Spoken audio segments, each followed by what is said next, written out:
Alam mo bang maaari ka nang makatanggap ng libreng gamot at primary care check-up sa ilalim ng bagong programa ng PhilHealth? Hindi lang yon, libre din ang laboratorio ultimo cancer screening tests. Ang PhilHealth Yakap. Ito ang mas pinalawak at pinagbuting PhilHealth konsulta para maging malayo sa sakit. Paano nga ba makagagamit ng PhilHealth Yakap? Kung ikaw ay hindi pa member ng PhilHealth, ito na ang oras upang magparehistro ka. Kapag ikaw ay miyembro na, maaari ka nang pumili ng Yakap Clinic gamit ang eGovPH app, PhilHealth Member Portal, PhilHealth Offices o sa mismong Yakap Clinic na mapipili mo.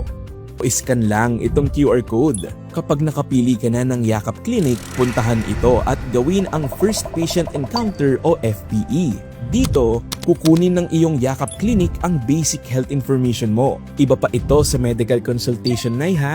Ang doktor sa Yakap Clinic ang magre-rekomenda kung ano ang kailangang laboratorio, kaya nakadepende ito sa assessment sa'yo. Kung kinakailangan, bibigyan ka ng referral para sa laboratorio, cancer screening test at follow-up check-up. Tandaan na tanging ang doktor ng Yakap Clinic kung saan ka nakarehistro ang magbibigay ng reseta at rekomendasyon depende sa kalagayan mo bilang pasyente. PhilHealth Yakap, para malayo sa sakit.